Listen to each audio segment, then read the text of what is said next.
The dust hadn't settled on Main Street when Judge Harlan Breckenridge rode into Redemption Creek that September morning of 1882. His black gelding kicked up red clay with each measured step, and the silver watch chain across his vest caught the early sun like a warning signal.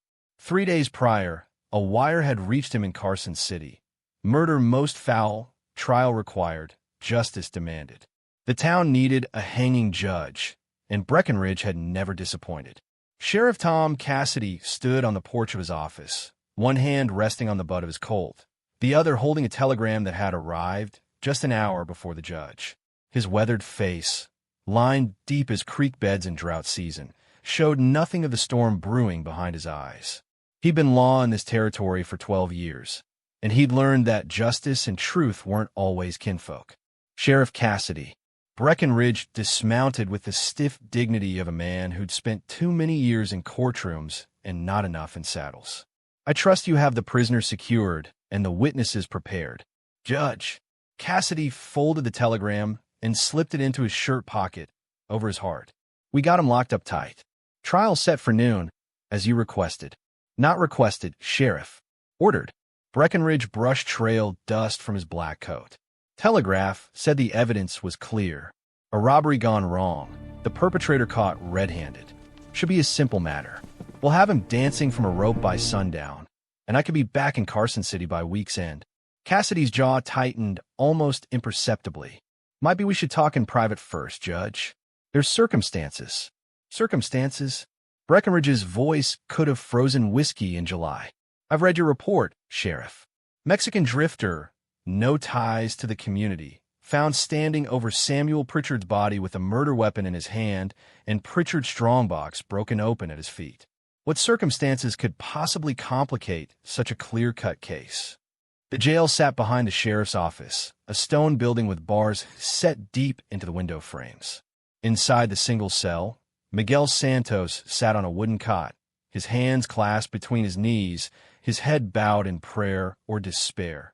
Cassidy could never tell which. The young man's shirt was still stained with Samuel Pritchard's blood, a damning rust brown that spoke louder than any testimony. You want to tell me what happened, Miguel? Cassidy had asked that question a dozen times in the 3 days since Pritchard's death. Each time, the answer was the same. I found him dying, Sheriff.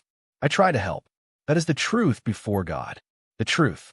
Cassidy had been chewing on that Cassidy's word like protesting tough the jerky forces. ever since. Wits on the discred then. Truth had a funny way of looking different depending on where you stood when you looked at it. By mid-morning, Redemption Creek's makeshift courthouse, the second floor of Donovan's general store, cleared of dry goods and fitted with benches, was packed tighter than a cattle car.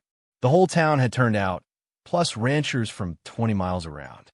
Samuel Pritchard had been a wealthy man, a founding father of the settlement, and his murder had sent shockwaves through a community that prided itself on being civilized, on leaving the wild days behind. Cassidy stood at the back of the room, watching faces. There was Marcus Pritchard, Samuel's younger brother, sitting front and center, his expression carved from granite and malice. Next to him, Elizabeth Pritchard, Samuel's widow, veiled in black, her gloved hands gripping a handkerchief like it was the only thing keeping her tethered to the earth. Behind them, the town's prominent citizens, Donovan the merchant, Reverend Thistlewood, Doc Morrison, and a dozen others who'd known Samuel Pritchard as neighbor, creditor, and sometimes adversary. And there, in the third row, almost hidden behind the bulk of rancher Jacob Stone, sat a woman Cassidy had interviewed twice since the murder. Sarah Brennan, the Irish seamstress who'd set up shop in Redemption Creek just 6 months prior. Her green eyes met Cassidy's across the crowded room, and in them he saw the same question that had been eating at him. Would anyone listen? Judge Breckenridge entered with the self-importance of Moses descending from the mountain.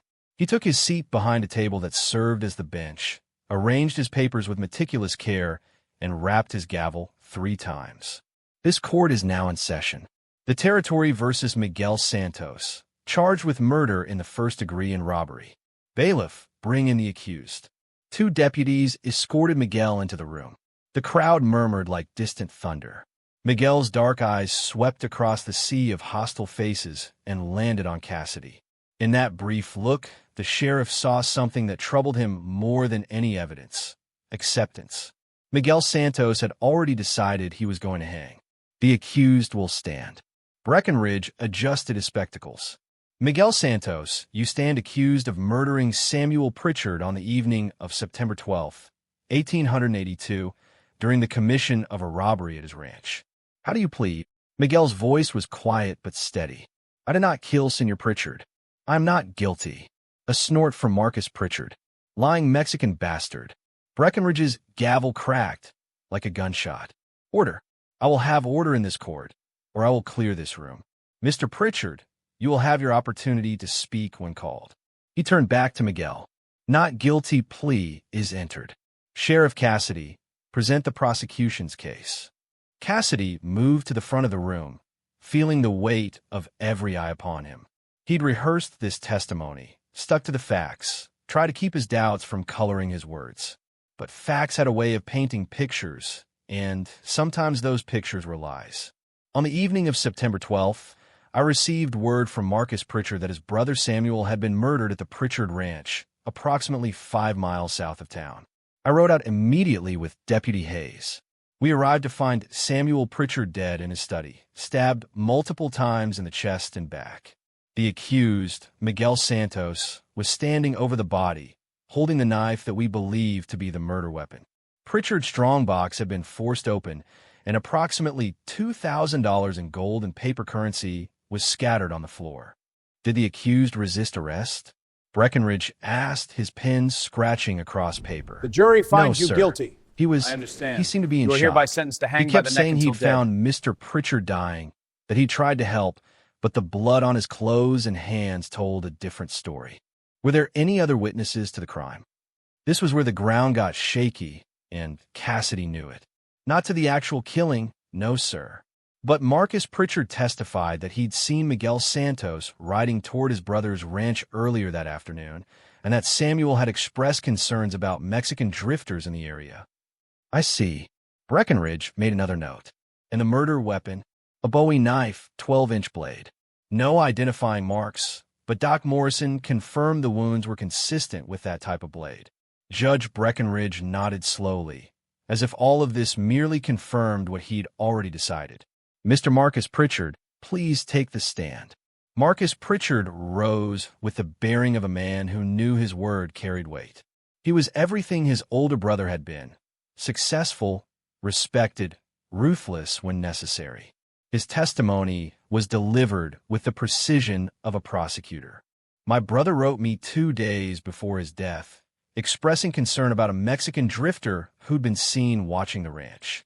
Samuel was carrying a substantial amount of cash at Listen the time. up. Payment We're here for for a cattle order. sale. Any He trouble, wasn't a trusting and you'll man, answer. Judge. The frontier taught him caution. Marcus's voice hardened. I identified Miguel Santos as the man I'd seen riding toward the ranch that afternoon. When I discovered my brother's body that evening, Santos was standing there, caught in the act, too surprised to run. Did your brother have any business dealings with the accused? None whatsoever. The man was a stranger, a drifter. My brother never would have invited him into his home. Cassidy watched Miguel's face during this testimony. The young man showed no anger, no outrage at the lies, and Cassidy was increasingly certain they were lies. Instead, Miguel simply looked tired, as if he'd been carrying a weight too heavy for too long and was ready to set it down, no matter the cost. Defense may question the witness, Breckenridge announced, then seemed to remember that Miguel Santos had no attorney. The town had none to offer, and Miguel had no money to bring one from Carson City. That is, Mr. Santos, do you have questions for this witness? Miguel stood slowly. His English was good, marked by the soft accent of northern Mexico, but carrying the care of someone speaking in a second tongue. Senor Pritchard, you say you saw me Murder and riding robbery. toward Miguel, your brother's ranch. spit. Order! What You time will was show this? respect. Mid-afternoon. Contempt! Around 2 o'clock. And you found your brother's body when? Just after sunset. Around 7. 5 hours. Miguel's voice was soft but insistent. In 5 hours, you did not think to check on your brother, even though you say he feared for his safety? Marcus Pritchard's face darkened. I had business in town. I assumed Samuel could handle himself. But you were concerned enough to watch me ride toward the ranch. Concerned enough to remember me specifically. Are you suggesting I had something to do with my own brother's death? Marcus's hand moved toward his hip, a gunfighter's instinct, though he wore no weapon in the courtroom. Order! Breckenridge's gavel fell again.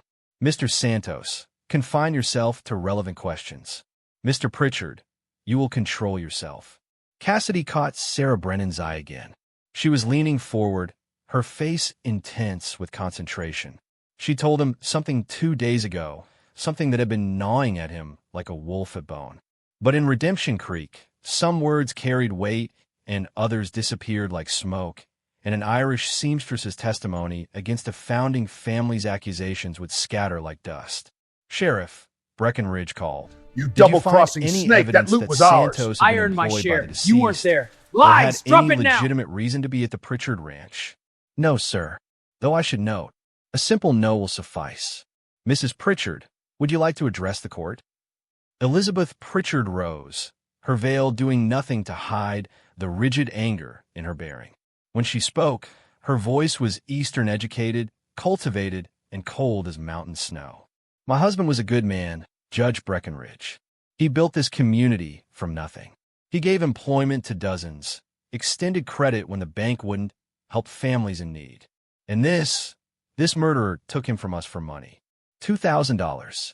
That's what my husband's life was worth to this criminal. She turned to stare directly at Miguel. I hope you hang slow. The courtroom erupted in applause and shouts of agreement. Breckenridge let it continue for several seconds before restoring order. Cassidy felt his stomach turn. A trial was supposed to be about evidence, about truth, but this had become something else entirely. A performance, a ritual whose ending had been written before the first word was spoken. Mr. Santos, Breckenridge said, you may present your defense. Miguel stood again. He looked smaller somehow. My fellow citizens, we are at a crossroads. We must act now, with one voice to secure our future. Looking for work. I had heard Senor Pritchard might need ranch hands. When I arrived at his house, the door was open. I heard sounds of struggle, and when I entered, I found him on the floor, bleeding. I tried to stop the blood, to help him, but there was so much. His voice broke. For a moment, the mask of acceptance slipped, and Cassidy saw the terror underneath. The knowledge that no one in this room would believe a Mexican drifter over the Pritchard family's word. He was still alive when I found him. He tried to speak, but I could not understand. Then he died, and I heard horses outside. I picked up the knife, thinking whoever had done this might return. But it was Senor Marcus who entered, and when he saw me, he began shouting that I had killed his brother. A convenient story, Breckenridge said dryly. Do you have any witnesses to support this version of events? Anyone who can testify to your character, your whereabouts, anything that might corroborate your claims? I'm a stranger here, Judge. I have no one. Precisely the problem, isn't it? Breckenridge began organizing his papers. A drifter with no ties, no accountability, no one to vouch for him. The very sort of deal. No more, no less. who What's to preys stop you from upon watering it honest down? communities. My word. Judge Fair Breckenridge. enough. Cassidy's voice cut through the courtroom. I have a witness who hasn't been heard from. The room went silent. Breckenridge looked up sharply. Sheriff, you submitted your report. All witnesses were listed. Not all, sir.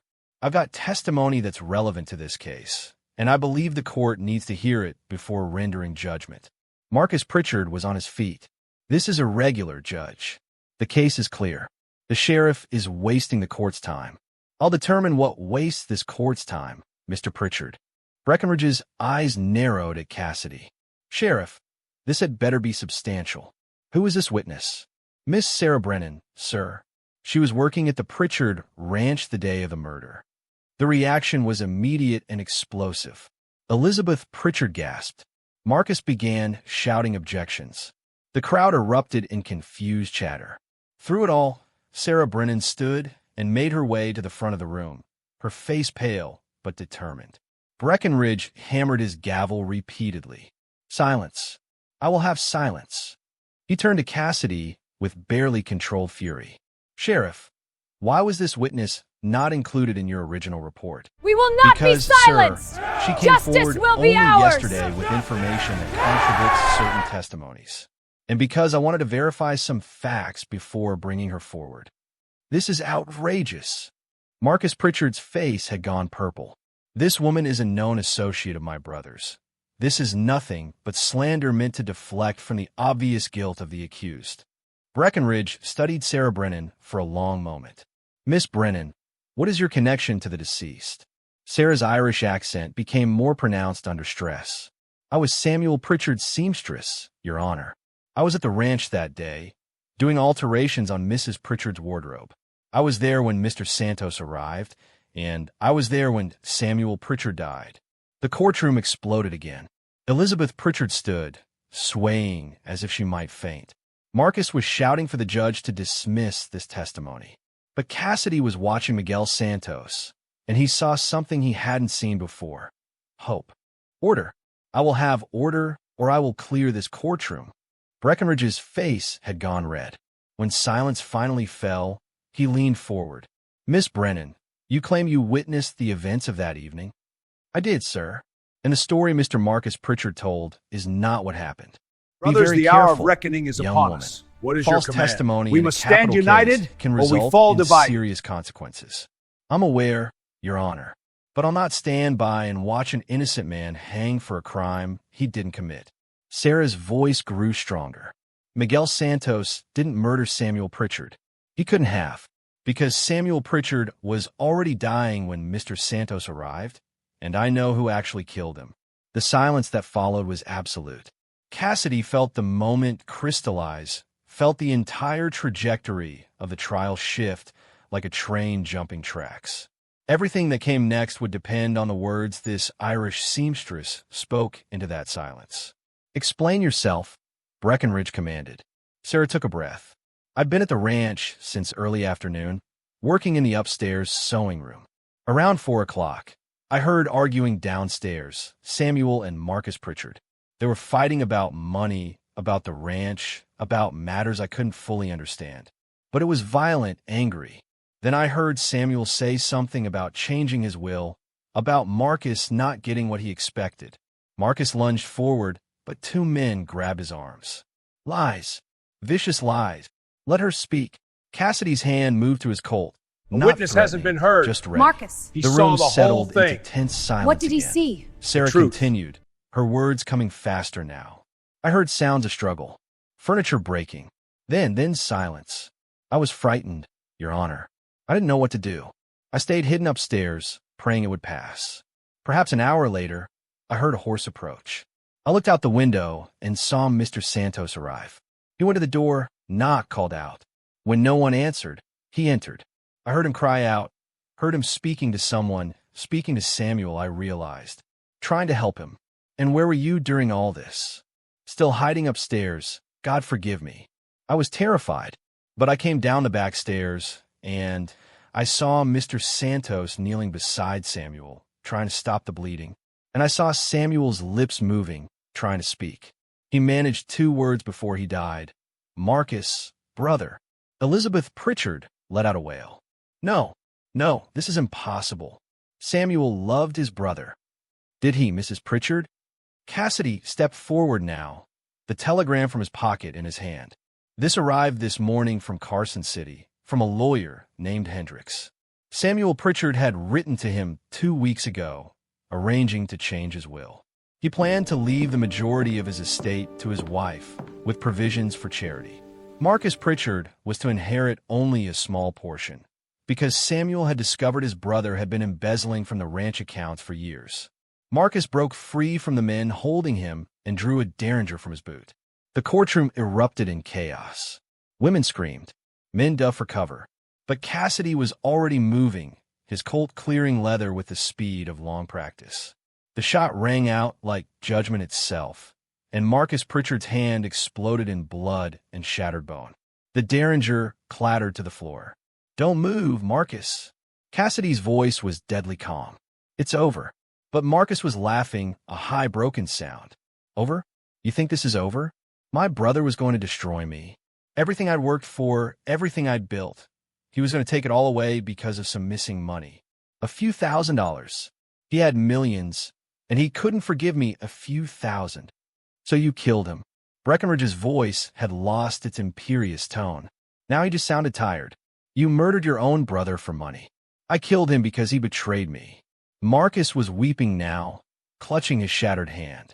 We built this empire together. It should have been ours, equally. But he kept it all, doled out scraps heavens, like I what's was some happening kind of down there? beggar. And then to cut Stop, me please, out stop entirely? up. To give my inheritance to charity. He laughed again, bitter and broken. I went to reason with him. The knife was just, it was there, in the heat of the moment. 7 stab wounds. Doc Morrison spoke up from the crowd. That's not the heat of the moment. That's murder. Cassidy holstered his Colt and moved to secure Marcus. As he did, he met Miguel Santos's eyes. The young man was crying, tears streaming down his face. Not tears of relief, but of grief for the time he'd spent believing he would die for another man's crime. Why didn't you run? Cassidy asked Sarah Brennan quietly as the deputies led Marcus away. Why didn't you come forward immediately? Sarah's face was pale but resolute. Because I was a coward at first, Sheriff. I was afraid. Afraid no one would believe an Irish seamstress over the Pritchard family. Afraid I'd be accused of being complicit. But then I saw Mr. Santos in that cell, and I knew I couldn't live with myself if I let him hang. Some things are worth risking everything for. Judge Breckenridge stood slowly, looking like he'd aged 10 years in the last hour. This trial is concluded. Miguel Santos, you're free to go. Marcus, the charges against you are dismissed. Hang Marcus on, stay Pritchard with will me. be held I for will. trial on charges of murder in the first degree. He looked out at the stunned crowd. This court stands adjourned. As the courtroom emptied in a cacophony of shock and speculation, Cassidy stood with Miguel Santos on the steps outside. The young man was free, but he looked lost, uncertain what to do with this unexpected gift of continued life. Where will you go? Cassidy asked. I don't know, Sheriff. South, perhaps. Back to Mexico. There is nothing for me here. There could be. Cassidy pulled out a piece of paper, wrote an address. Jacob Stone needs ranch hands. He's a fair man, pays decent wages. Tell him I sent you. Miguel took the paper, studied it, then looked up at Cassidy with something like wonder. Why? Why do you help me? Because I almost didn't. Cassidy's voice was heavy with the weight of what had nearly happened. I almost let you hang because it was easier than asking hard questions, because the evidence seemed clear, because no one wanted to believe anything else. That's not justice. That's just convenient. Sarah Brennan emerged from the building, her face drawn but peaceful. Will she be all right? She asked, nodding toward the door. Elizabeth Pritchard was being helped into a carriage by friends. This document proves her ownership world beyond shattered doubt. by Let betrayal me see that. upon betrayal. Examine it closely. The truth Eventually, is clear. Cassidy said, she loved her husband, whatever his faults, and she just learned her brother-in-law murdered him. That's a hard truth to live with. Harder than letting an innocent man die. Sarah's green eyes were fierce. No. Cassidy shook his head. No, there's nothing harder than that. Nothing except having to live with yourself afterward.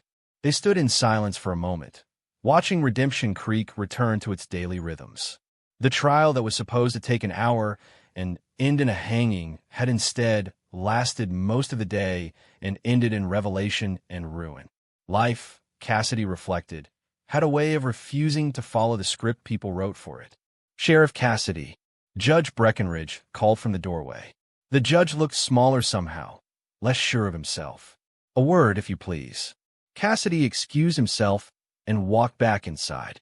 Breckenridge was packing his papers, his movements slower than they'd been that morning. I came here to oversee a simple trial and hanging, the judge said quietly. I read your report, made my judgments, prepared my verdict before I'd even heard testimony. That's inexcusable. We all did, Judge. The whole town had him convicted before you ever arrived. That doesn't absolve me of responsibility. A man nearly died because I was too arrogant to consider that I might be wrong, that the evidence might be incomplete. Breckenridge looked at Cassidy with something like respect. You risked your reputation, possibly your position, to bring forward that witness. That took courage. No, sir. Courage would have been including her in my initial report, standing up to Marcus Pritchard from the beginning. What I did was barely adequate. Perhaps. Breckenridge extended his hand. But barely adequate saved a life today. That counts for something. As the judge left, Cassidy stood alone in the empty courtroom, the afternoon light slanting through the windows and bars that reminded him uncomfortably of prison cells. How close they'd come. How terrifyingly close to murdering an innocent man in the name of justice. Outside, the sun was beginning its descent toward the horizon. Miguel Santos had disappeared, probably riding toward Jacob Stone's ranch and a chance at a new life. Sarah Brennan was walking back to her shop, her head high despite the whispers that would follow her now. And Marcus Pritchard was locked in the cell his brother's accused murderer had occupied just hours before, awaiting his own trial, his own judgment. Cassidy walked slowly back to his office, where Deputy Hayes was waiting with questions and concerns about what came next. But before dealing with the practical matters of law enforcement, the sheriff pulled out the telegram from Samuel Pritchard's lawyer and read it again, thinking about the chain of events that had led to murder. Greed, betrayal, family bonds twisted into weapons, pride that wouldn't allow for forgiveness or reconciliation. These were the seeds of violence, and they grew in every human heart, waiting for the right conditions to sprout and bloom into tragedy. But there were other forces, too. Courage like Sarah Brennan's. The fierce insistence that truth mattered more than convenience. The recognition that justice required more than expedience. That every life had value regardless of station or circumstance. These were the things that stood between civilization and chaos, between law and lynching. Sheriff, Hayes's voice interrupted his thoughts. The town council wants to meet about all this. And Mrs. Pritchard's lawyer is I asking didn't mean about for it the to happen. estate settlement. Intentions Tell him don't I'll matter. deal with This it is on tomorrow, you. We're Cassidy all in this said. now. Right now, I need to write a letter. He sat at his desk and pulled out paper and pen. The letter was to the territorial governor, requesting new guidelines for capital cases, requirements for thorough investigations before trials, protections for defendants without means. It was a small gesture, maybe futile, but it was something, because a frontier trial had almost been decided before evidence, before truth, before justice had any chance to speak. And Sheriff Tom Cassidy had learned that the distance between law and murder could be measured in the space of an unasked question, an ignored witness, an inconvenient truth set aside for the sake of efficiency. He would not make that mistake again. Outside his window, Redemption Creek settled into evening. Somewhere south of town, a young Mexican man was riding toward a second chance. Somewhere in a modest shop, an Irish seamstress was threading her needle, knowing she'd done the right thing no matter the cost. And in a cell behind the sheriff's office, Marcus Pritchard sat in darkness, confronting the terrible arithmetic of murder. That no amount of money, no inheritance, no pride could balance the scales once you'd spilled your brother's blood. The frontier was supposed to be a place of rough justice, where right and wrong were clear and punishment I'll was be back swift. before sundown. But Cassidy Be had safe learned out there. that truth was more complicated than that. That justice required vigilance and courage and the willingness to ask hard questions even when everyone wanted easy answers. He finished his letter as full darkness fell, signed it, sealed it, and set it aside for the morning stage. Tomorrow would bring new challenges, new crimes, new opportunities for both justice and failure. But tonight, an innocent man was free, and that would have to be enough. In the end, that was what the law was supposed to do. Protect the innocent, punish the guilty, and stand as a bulwark against the human tendency to take the easy path, to let prejudice and convenience substitute for truth. It was hard work, often thankless, and it required constant vigilance. But it was the only thing standing between civilization and the abyss. Sheriff Tom Cassidy extinguished his lamp and walked out into the night, his hand resting on his Colt, his eyes scanning the darkened street. Redemption Creek was quiet now, its citizens sleeping soundly, secure in the belief that justice had been served. And for once, they were right.